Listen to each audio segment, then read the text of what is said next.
Hola chicos, ¿cómo les va? Buenas tardes, ¿cómo andan? Bueno, vamos a ver hoy la tercera parte de estos videos que estamos haciendo, se refiere a ensayos de materiales. Nosotros hemos visto hasta este momento las celdas, las estructuras y las propiedades de los materiales. Lo que vamos a componer ahora, vamos a tratar de hacer un breve, muy breve descripción, porque esto ustedes cuando hagamos la presencialidad lo van a poder ver en los ensayos reales en el laboratorio. Vamos a ver un poquito algunos de los ensayos de materiales, de algunas de esas propiedades que nosotros definimos en los videos anteriores.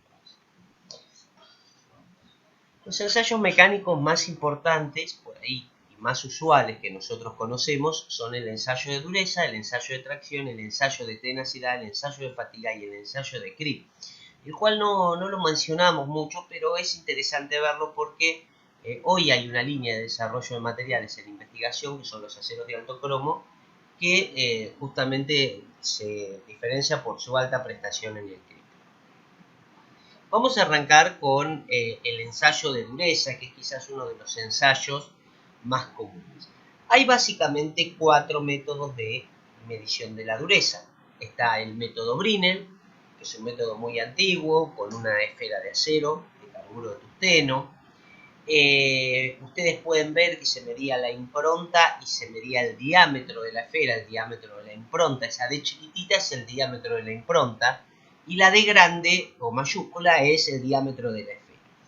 Entonces ustedes, con un ocular, podían ver exactamente dónde se aparecía la impronta y determinando la carga podían calcular el número de dureza Brinell, por eso se llama BHN en este number, de tal manera que podrían mediante esta fórmula calcular. Otro método muy interesante es el método Vickers, que es con una pirámide de diamante, donde uno mide la diagonal que mejor puede medir y en base a la diagonal al cuadrado por la carga puede calcular mediante esa fórmula el número de Vickers. Y después está el Rockwell, que tenemos varios, por cierto método. Los más comunes son el Rockwell B y el Rockwell C. El Rockwell C, vamos a explicar después para qué sirve, y el B también. Y después hay algunos como el C, el D, el F, G y el E, que son métodos Rockwell para usos específicos, ¿no es cierto? Este método es un método muy interesante porque es un método que directamente nosotros aplicamos la precarga, que la precarga, la función de la precarga, es que cuando le doy esa carga al material tiene una recuperación elástica, la compensa y luego generalmente mide el tamaño de la impronta.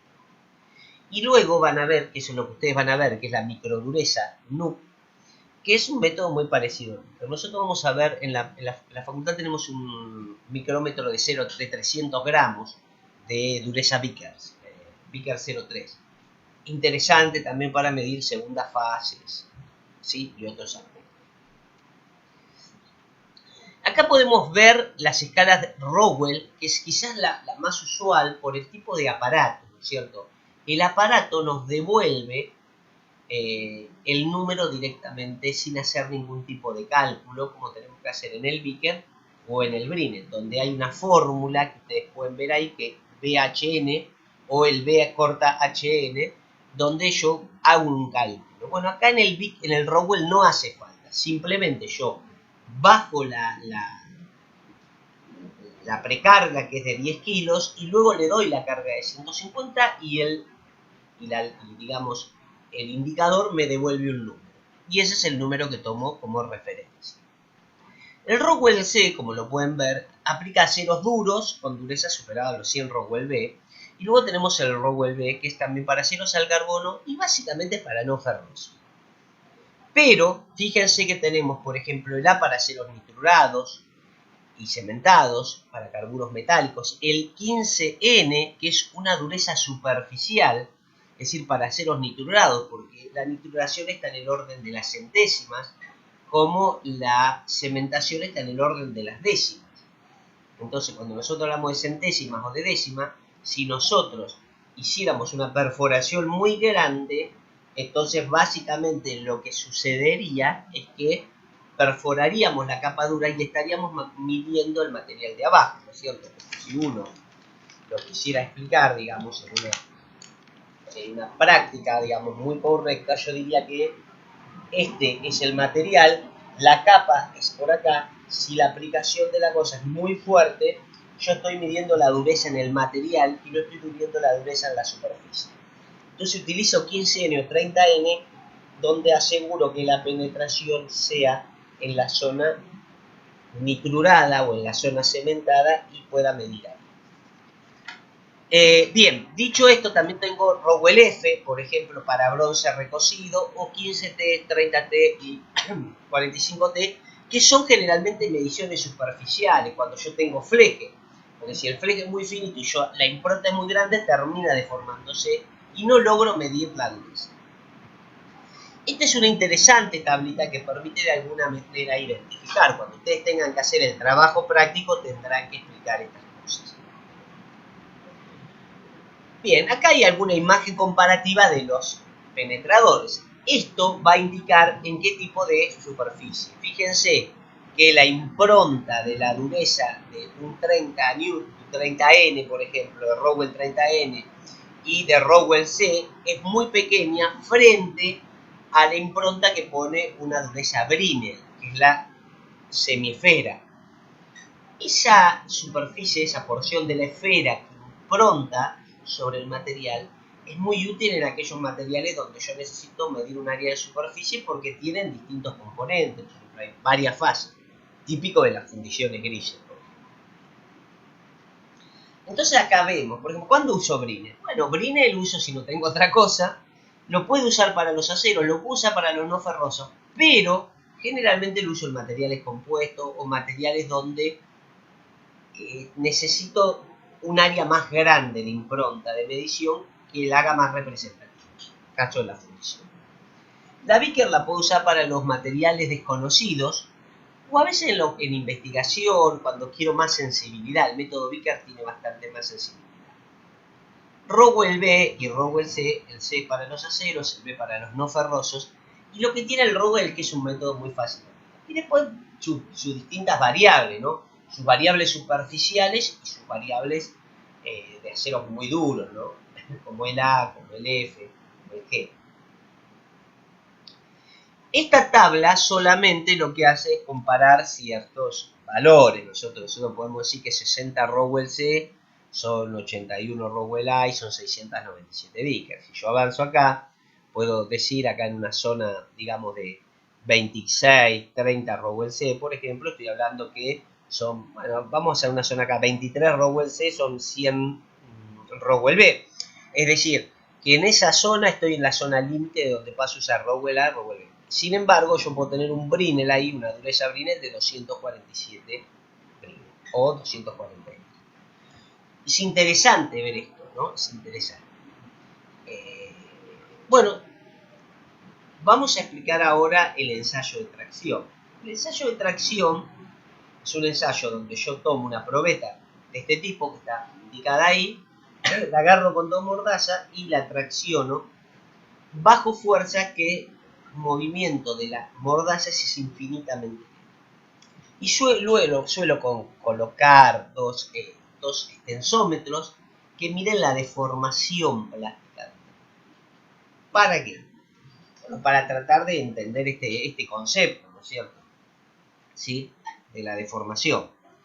Y entonces yo puedo calcular algunas cosas. Por ejemplo, puedo calcular la tensión, que es la carga, sobre el área inicial, porque este ensayo de tracción que nosotros hacemos es el ensayo de tracción de ingeniería.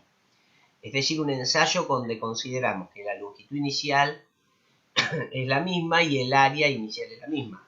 Si nosotros vemos una probeta, veríamos que la probeta se va deformando así, entonces el área no es igual, cambia, ¿no?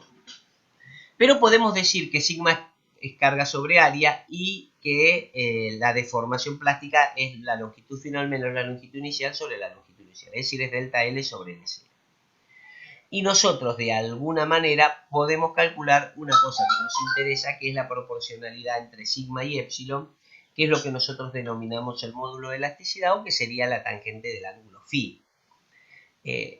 Generalmente vamos a decir que la rigidez de un material se va a diferenciar a partir del módulo de elasticidad.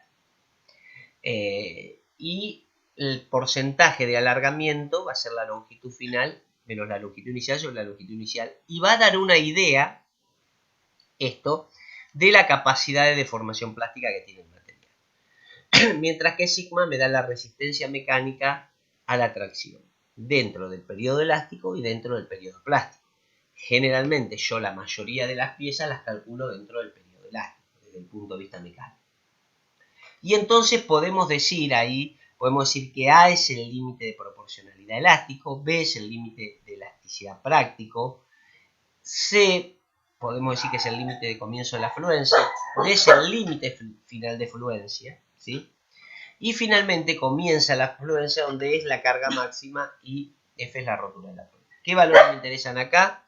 Y me va a interesar seguramente sigma 02 o sigma, ¿no es cierto? Y E, ¿no es cierto? Donde tenemos ese otro valor. Bien.